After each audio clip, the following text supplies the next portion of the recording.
The Israeli military says it recovered the bodies of 6 hostages from an underground tunnel in Gaza on Saturday. The IDF has identified all 6 bodies, which include Israeli-American Hirsch Goldbid Poland. The Israeli defense minister said the hostages were killed just before troops could reach them. According to the initial assessment at our disposal, they were brutally murdered by Hamas terrorists a short while before we reached them. They were abducted alive on the morning of October 7th by the Hamas terror organization. Hamas is blaming Israel for the deaths. A Hamas spokesman said the hostages were killed by Israel's bombing of Gaza without giving specifics. Now, a group representing the families of Israeli hostages is calling for Prime Minister Netanyahu to address the nation and, quote, take responsibility for abandoning the hostages. Netanyahu released a taped statement this morning blaming Hamas for the murders of the hostages and accused them of not wanting a ceasefire deal. CNN's Nick Robertson joining us now live from Jerusalem with more. Nick, you're also learning some information about these hostages, that some of them were actually slated for release before their bodies were found. Yeah, Hirsch Goldberg Poland and Aidan Yerushalmi and Kamal Gat were all slated to be released in the first phase under sort of humanitarian grounds, the first phase of release. Hirsch had become a sort of a symbol, an international symbol, if you will, for the hostages, not just because of the brutal pictures that everyone saw when he was captured. He'd lost his left arm, and the narrative that we learned after his capture that had happened as he was trying to sort of defend and fend off hand grenades and gunshots from Hamas. But then Hamas cynically and brutally used him in a propaganda hostage video in April this year, where you could clearly see he had lost his left arm. Everyone in this country and I think around the world could really see what was happening to the hostages and how they were being used.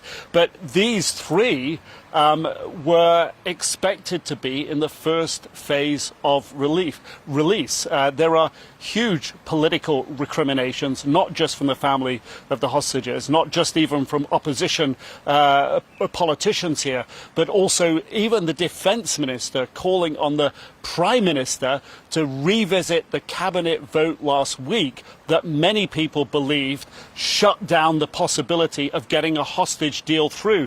The Prime Minister has given a statement and he's defended his position and is blaming Hamas for what's happening.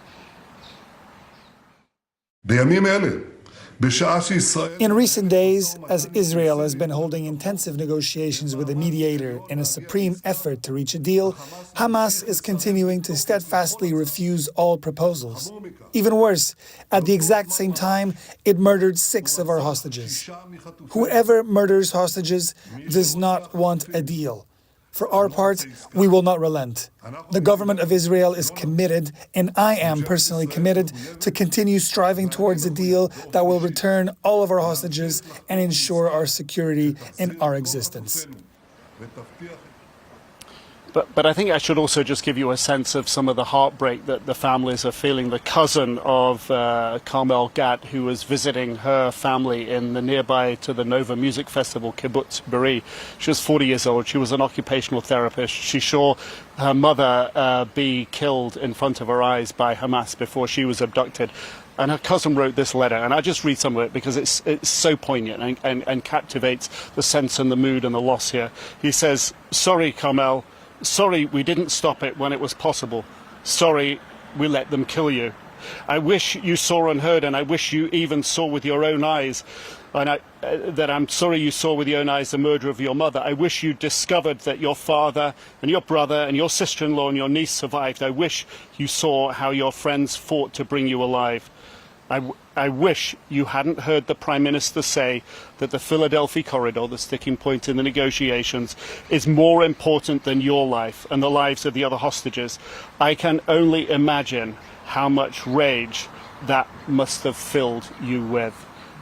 These are such poignant words, and of course these are words that we're going to hear from so many family members who are absolutely devastated with the loss and the sense that not just the first 3, but all of these 6 could have been released through negotiations, through a ceasefire deal. So heart-wrenching to hear, Nick Robertson. Thank you very much. The families of the killed hostages are speaking out this morning after hearing the news of their loved ones. The family of Hirsch Goldberg Poland said in a statement, "With broken hearts, the Goldberg Poland family is devastated to announce the death of their beloved son and brother Hirsch. The family thanks you all for your love and support and asks for privacy at this time." Elliot Godkin joins us now. Elliot, most of us remember seeing his parents there at the DNC just a couple of weeks ago, telling him, if you are watching, if you are listening, survive. And now this news. What else can you tell us about these hostages?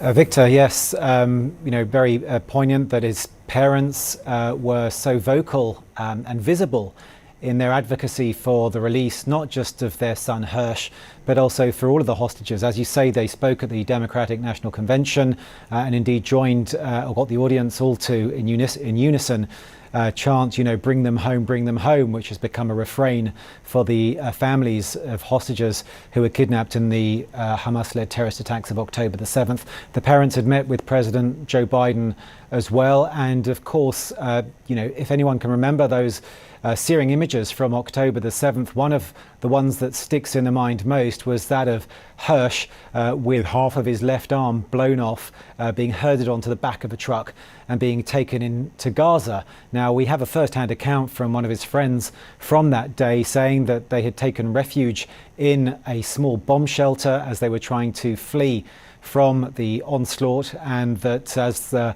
militants were throwing hand grenades into this bomb shelter, that Hirsch was throwing them out. And it was in the course of throwing those grenades out of the bomb shelter to protect himself and, of course, the others who were in there, that he suffered that injury. And that stump was visible again when he was used in that propaganda video back in April that Nick was just referring to as well. Beyond Hirsch Goldberg Poland, of course, who was a US and Israeli citizen, born in Oakland, California, moved to Israel when he was just 7 years old. You have Eden Yerushalmi, a 24-year-old bartender who, not live streamed, but was on the phone during her hours-long ordeal trying to flee, to hide from the militants as they rampaged through the Nova Festival, killing, raping and kidnapping as they went. She spoke with her sister. She had her sisters on the phone, and her last words to her sister Shani was, "Shani, they caught me." There was Carmel Gat, 40 years old, the only one of the 6 bodies that were recovered on Saturday, who was not at the Nova Music Festival. She was visiting her parents at Kibbutz Be'eri, just on the outskirts of the Gaza Strip. Her mother was killed that day. Her father survived. And indeed, hostages who were released during the one and only hostage ceasefire deal back in November said that she was like a guardian angel to them, and she was teaching them meditation and yoga. Then you also have Almog Sarusi, 27 years old. He was with his girlfriend of 5 years. She was shot and mortally wounded. He stayed with her to try and help, but then wound up being kidnapped himself and taken into the Gaza Strip. Alexander Lobanov, a 32-year-old Russian-Israeli citizen. He was a bar manager at the Nova Music Festival. He was said to have fled with, helped others to flee to the nearby Be'eri forest to seek refuge, but they were caught and he was taken captive as well. His wife gave birth to their second child, a boy, 5 months ago, a boy that he will never meet and that will never meet its father. And then finally, there's Ori Danino, 25 years old, who is said to have driven a number of people from the Nova Music Festival to safety in his car. And then instead of staying in the safety that he had found, he turned back around and went back into where the militants were, into the gunfire to try to rescue more people, and then wound up being kidnapped himself as well. So those are the 6. Also worth noting that according to the IDF, there are still more than 100 hostages who are still being held captive in the Gaza Strip, about a third of whom are believed to be dead. Victor, Amra. Elliot Godkin, thank you. Joining me now to discuss this is former Pentagon advisor for the Middle East, Jasmine El-Gamal. Jasmine, I first want to get your reaction to what we've been learning through Nick Robertson's reporting that 3 of the 6 hostages whose bodies have been found in these tunnels under Rafah, that they were slated to be released in this first phase of a potential deal, and that IDF saying that they were brutally murdered by Hamas just a short while before they were reached by the IDF. That's right. Good morning, Amra, and thanks for having me. And I'd like to start first by just expressing my heartfelt condolences to the families of these hostages whose bodies have been recovered. It's just the latest in a series of really heartbreaking news that's come out of Gaza and Israel over the last 10 months. It's absolutely brutal.